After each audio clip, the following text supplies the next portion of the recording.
Welcome to the Oklahoma Memo. My name is Ryan Welton, the founder and curator of Oklahoma Memo. It's a daily local news recap. That's right, it's a newsletter, but it's focused on Oklahoma and focused on you. Subscribe at oklahomamemo.com/subscribe. It's one email a day. Hit your inbox at 7 a.m.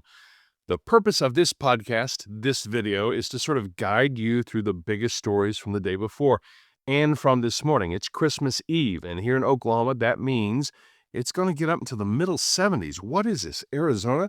Looking at the forecast right here, high today of 77. Somebody's going to hit 80, I promise you. And it looks like we get to keep this weather Friday, Thursday, tomorrow, Christmas Day, Friday, Saturday, and then we cool down Sunday, and it looks like that front comes through, and then Monday, we're back down to reality and 40. But we bounce right back up, so it's a warm start to winter so far. The winds haven't been too bad.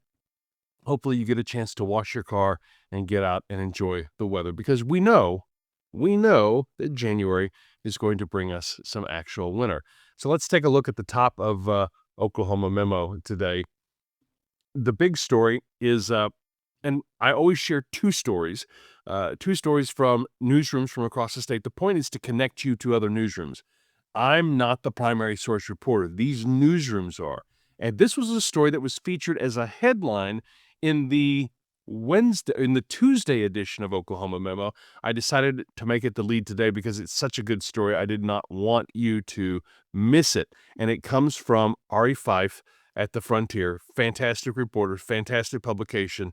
And the headline is "Held Without Bail in Oklahoma's ICE Facilities. Immigrants Turn to Federal Courts for Release." I talked about that briefly yesterday. But the lead, after fleeing political persecution and building a, quote, life, family, and community, end quote, in the U.S. over 20 years, a Chinese immigrant was arrested by U.S. Immigration and Customs Enforcement during a routine check-in and held at the Cimarron Correctional Facility in Cushing for months. There's been a lot of reporting about how local law enforcement and local facilities have played a role in these deportation efforts. But this story extends that to say that the immigrants are hoping on relief from federal courts to potentially get released, because it's not just undocumented immigrants who are being arrested. It is people who have lived here for a long, long time, some of them actual citizens. It is happening. It is crazy times we live in, sad times. And this story from the Frontier deals that, holding power to account. Ari Fife's important reporting from the Frontier. I hope you will go check it out. The second big story I featured here is, if you scroll down on Oklahoma Memo, and I'm not showing it right here because there's a tendency for these videos to do better when it's just my face, when it's just me. The minute I start pretending that this is a webinar or a Loom call, then it doesn't do as well, strangely enough. But the next story is from Tulsa Flyer, and it is a listing of all the Tulsa restaurants that are open on Christmas and Christmas Eve. That is quite useful. I know that when I would go visit my mom when she was still living back in the late 2000s and 2010s, she didn't always want to cook. Sometimes she would want to go out and eat. And some of the places we went to IHOP one year. There was a little cafe on Wood Drive in Okmulgee. I want to make sure I don't conflate Muskogee and Okmulgee. Muskogee is 32nd, and it's Wood Drive in Okmulgee, the main drag there. There's a little place where you could get a cup of chili. We went there for Christmas Eve once. And so there are always places out there that are serving dinner. Joe Tomlinson, also a great reporter. I met him when he was at Nondoc. He's now at Tulsa Flyer. And he has listed out every place in Tulsa that's open on Christmas Eve and on Christmas. Usually I can find something like this for Oklahoma City, but I was not able to find it. You might check news9.com for that. I know that they were doing those types of stories for a while. And then the third story is one that I did just for fun. It's my buddy Jeremy and I. We are launching this podcast called Bedlam Buds. It's largely about sports, the fact that he's OSU and I'm OU, but we decided to take advantage of December 23rd and the fact that it was Festivus. If you know anything about Festivus, you know that it is for the rest of us. Frank Costanza and the folks at Seinfeld making that popular 3 decades ago. What do you do during Festivus? You air your grievances, and then you fight your father. Well, we bring the hot takes, so I hope you'll go out there and listen to that. I don't want to give anything away, but each of us had 3 really sort of hot grievances that we wanted to get off our chest. And so we did that. You can find that on Oklahoma Memo's YouTube right here on this channel, excuse me, or you can find it in today's Oklahoma Memo newsletter at oklahomamemo.com. Moving on, some quick national links, and there's some updates this morning. The Department of Justice released a bunch of Epstein files with new mentions of Donald Trump, that from CBS News. CBS News fresh off the controversy of them killing the Seacott story from over the weekend in 60 Minutes. So at least CBS News is reporting on this, right? But this morning, if you look at Drudge Report, there are new and quite damning stories coming out about President Trump and his relationship with Jeffrey Epstein. The Department of Justice had some tweets yesterday saying that these were all lies and fake. That's not the role of the Department of Justice. The Department of Justice is supposed to be completely independent. They do not work for the president. So that is quite unusual. My buddy Grant Herms from Make It Make Sense with Grant Herms has a few videos on his channel where he talks about how unusual that behavior is. The Supreme Court yesterday ruled. The headline is a little misleading from from MS Now. The headline is, Supreme Court doesn't let Trump deploy National Guard in Chicago. The more truthful headline would have been, and I don't think they mean to mislead. It's just headlines need to be relatively short. But the Supreme Court is not letting President Trump deploy the National Guard right now. They want the hearings to play out, or the court cases to play out. This is in play. So the president can't do this right now. Sad news, former Nebraska Senator Ben Sasse, a voice of reason in the Senate, he announced yesterday that he's been diagnosed with advanced stage 4 pancreatic cancer, acknowledging that he is going to die. And that, from ABC News, really sad. He went on to become the president of the University of Florida for a while, and then he gets this diagnosis. That's a nightmare. That is the nightmare. And our thoughts and prayers definitely with Senator Sasse there. It's just awful to hear. Local stories in the Oklahoma Rundown. I usually have 15 to 20 stories in there. I handpick these. I'm not using RSS. I'm not using AI.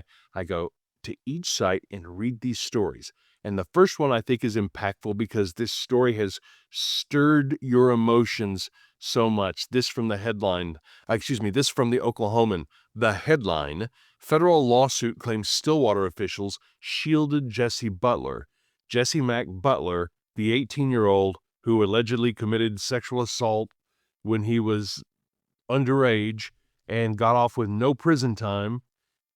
His father used to work for the athletic department at OSU.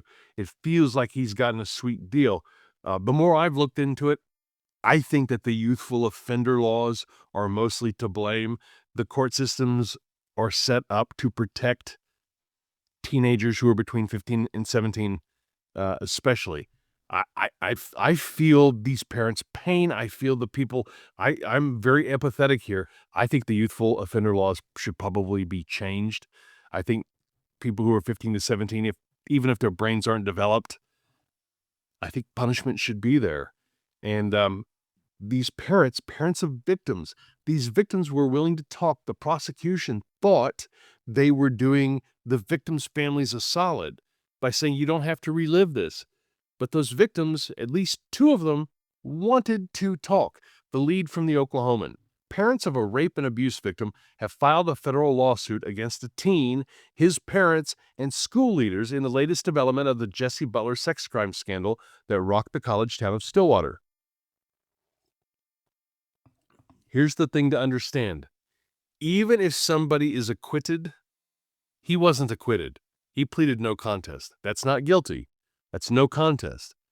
But regardless of how a criminal case turns out, there can be civil relief. So these parents are going after him civilly. The civil suit was filed by Payne County residents Amber and Tyler Selvey on behalf of their daughter, a cheerleader at Stillwater High School.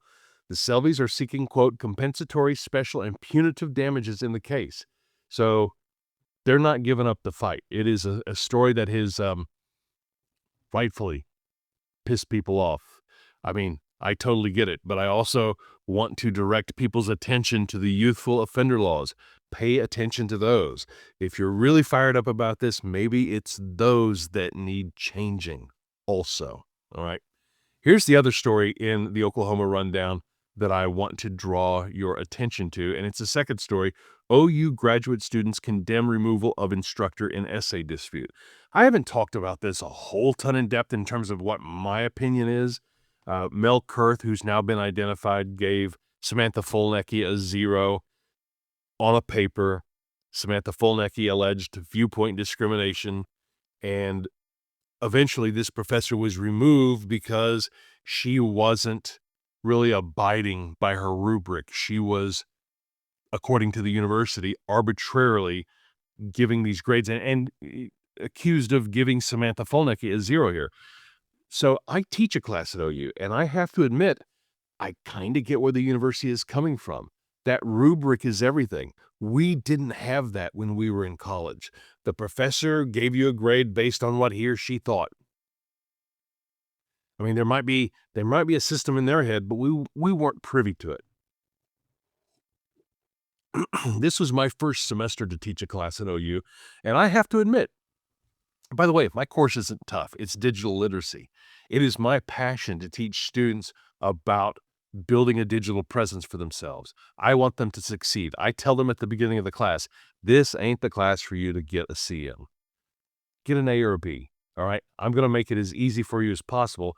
I'm concerned that you learn, and I'm concerned that you build a digital presence. However, I also acknowledge I don't think my rubric was tight enough.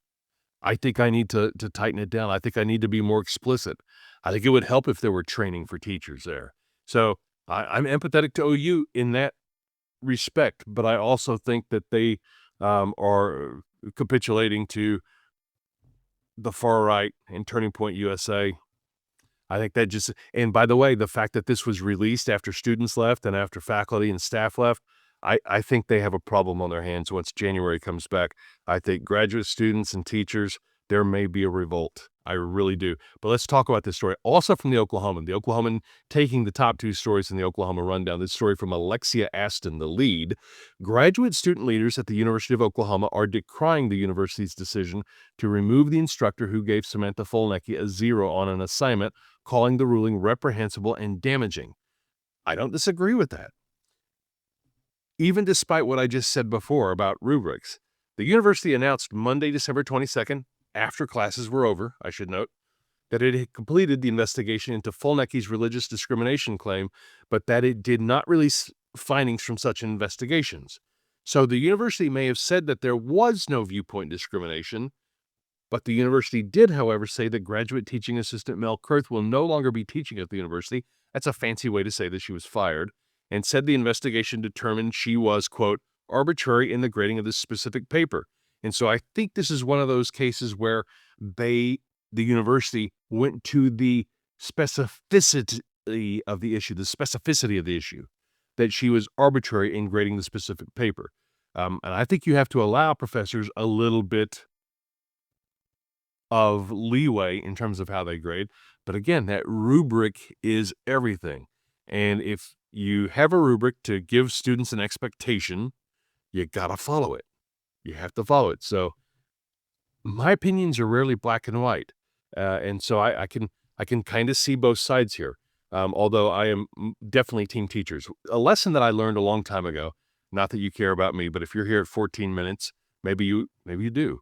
But I worked for Love's for several years as an external communications manager, basically a PR role. And I remember hearing from Tom Love, the late, great Tom Love, great man. Loved him, loved his wife, Judy, loved the entire family.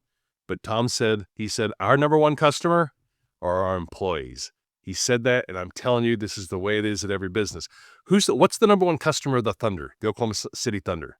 It's not the fans, it's the players. The number one customer of Love's are the 20,000 employees, especially the ones working at truck stops and country stores across the country. That doesn't mean that the customers aren't 1B. But at a university, your faculty, your staff, your professors, your research and grant-producing professors, they're your number one customer. Without them, you really have nothing. You're always going to be able to find students. You're not always going to be able to find quality, academically gifted faculty and research-producing professors. So I'm just saying, I think we all need to think a little bit more deeply here, including the University of Oklahoma. That's all I've got for today. It's Christmas Eve, so it was a bit of a long one.